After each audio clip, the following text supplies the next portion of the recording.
Hello and welcome back to the Spiritual Shitshow podcast. My name is Julie Wynn, and the last podcast was buttoning up these concepts that we've been talking about: penthouse life, abundance, allowance, abandonment, divine feminine. And today what we're going to talk about is what I have realized and what I am incorporating courageously into my own life. And it's this realization that none of these things that we are working on together are ever meant to be done alone. Somewhere along the way, we learned that healing was an individual sport, or we're just too scared, or we think that being vulnerable and sharing where we're at equates to weakness or victimhood, or we're told just to go to therapy or read the book or journal every day or meditate. But do your work. And don't get me wrong, those things matter. And I've done all of them and I'll continue to do them. But I think there's a point where healing quietly transforms into something else. And I think when we can be sharing our work in community, then it stops becoming about fixing ourselves. And it becomes more of a celebration of remembering ourselves, and remembering happens in relationships. One of my favorite things that we talk about in Energy Club on Monday night, and one of the things that has been the most transformative in my life, is everything needs a witness. Our pain needs a witness. Our healing needs a witness. Our manifestations needs a witness. Our dreams need a witness. Our celebrations, our quiet, terrifying acts of courage, they all need a witness. And I always wonder why it's hard sometimes to be in community. And I think maybe it's because we don't want to show up and feel like other people need to fix us. But I don't think that's true anymore. I think healthy community not only takes practice, but they can exist. And when we find those communities, they help us remember who we are. So kind of just think about it. I know that there are people in my life who, just by believing in me, have helped me remember parts of myself that I had completely forgotten. And it's not because they changed me or they were like, oh, let me listen to your sob story. But it was because they acted as a mirror. They reflected my truest, highest self back to me when my own vision was blurry, or when I was acting from an old pain point.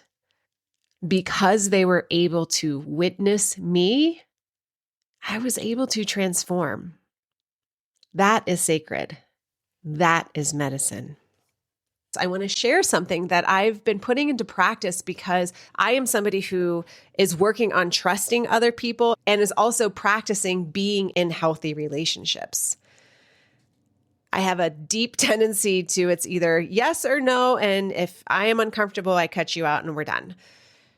And I've had to really work on this powerful reframe where it's not, do I like this person, but who do I become around this person? So I'm going to say that one more time so you can also kind of let that sink in and take a breath around that. When we're really cultivating our friendships, our relationships, our community, it doesn't always have to be, do I like this person? But more, who do I become when I am around this person? When you are in their space, do you become smaller? Do you find yourself over-explaining your choices? Do you brace for conflict? Do you find yourself walking on eggshells? Do you leave their presence feeling energetically depleted or exhausted? Or do you become more creative, more playful, more courageous, more deeply, unapologetically yourself? Relationships aren't just connections. They are environments, and environments either nourish us or they slowly, quietly convince us to abandon ourselves over and over again. And this is why I've been really curious about reciprocity. And I'm really wanting to generate more commitment, more energy towards relationships that offer reciprocity. And I'm not talking about keeping a score, and it's definitely not transactional, but it's more about transformative relationships, relationships where inspiration moves both directions, where both people feel seen, where both people can practice being their highest selves, where both people grow, where one person's light does not require the other person to dim theirs, where you leave feeling more alive than you arrived. If the divine feminine is rising, and we know she isn't just in isolation, she is rising in circles. She is rising around dinner tables, in crowded coffee shops, on long walks, on dusty dance floors, through late night voice notes. She is rising in masterminds, living rooms, retreats, in Monday Night Energy Club. Women have always remembered themselves in community. It's in our DNA, but somewhere along the way we forgot. And we became hyper independent. We became self-sufficient, highly capable, incredibly strong. And we forgot how to trust one another. And underneath all of that armor, many of us have become really lonely. Not because we don't know people, and it's not because our calendars aren't full, but because we weren't truly known. I remember having a conversation one time, and it was a new friend, and we don't live in the same state. So when we would get together, of course, it was wine and charcuterie and conversation. And I'm not in her day-to-day friend group. And I remember asking her, don't you have friends like this? Do you not have friends where you can talk spiritually like this? And she said, no. And I said, do you not, what do you guys do? She was like, not this. And I was like, oh my gosh, here's a woman who has never experienced the safety of another woman. And I've also met women who didn't understand me when I was truly like, oh my gosh, look at how far you've come. Look at your story. Look what you've built. This is incredible. They would look at me like they couldn't believe what was coming out of my mouth. They had a hard time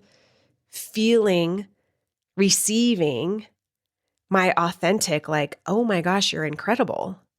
They thought I was joking, or they've never experienced another woman highlighting another woman's success. And this is where practice comes in, that we don't become confident by thinking about confidence. We have to practice it. We don't become boundaried by reading a book about boundaries, and also boundaries take love. We can't create healthy boundaries from anger, resentment, or hurt. That's going to be a whole other podcast on creating boundaries from love. We are all being asked to step into the creation of the living divine feminine blueprint. And we have to practice being her.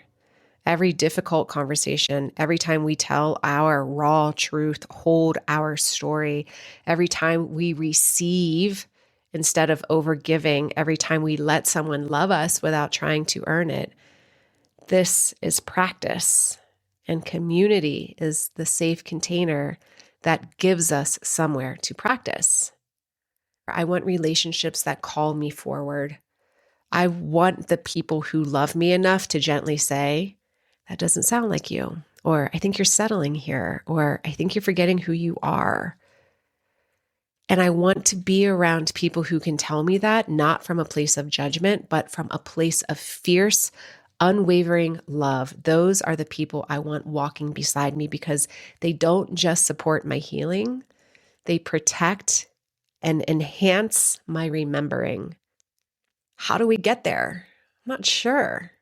I'm sharing this as I am allowing this frequency of support and love and trust and divine feminine and healthy relationships and, healing my own abandonment issues around it all. I'm practicing.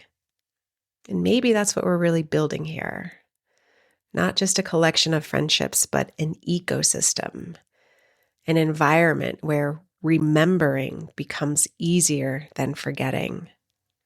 It's having women in your life who celebrate your highest joys just as loudly as they hold your hand through your deepest heartbreaks. I want to leave you with a few questions to carry in your heart, and just think about it. Who helps me remember who I really am? Who do I become around the people closest to me? Where am I still settling for relationships that require me to shrink? And finally, what kind of woman do I want others to become simply by being in my presence? What kind of woman do I want others to become simply by being in my presence? And that, to me personally, feels like that is what I'm striving to become. That is the ultimate invitation, not to collect more contacts or followers, but to intentionally cultivate an ecosystem where everyone has permission to become more of who they truly are. Whew. All right, another episode that I am listening to because I need all of this information to land within me. Do you have a system, an ecosystem that's like this? Do you think it's possible? Thank you for being here. I think just by you being here, we're building this ecosystem together. Thank you for allowing me to think out loud with you and grow with you and to share this space. I do think we are building something incredibly beautiful together, not just on the podcast and not just a community, but a movement of women who are remembering who they have always been and giving each other permission to stay here. Keep choosing yourself. Keep choosing the relationships that expand you. And as always, magic is you. Till next time.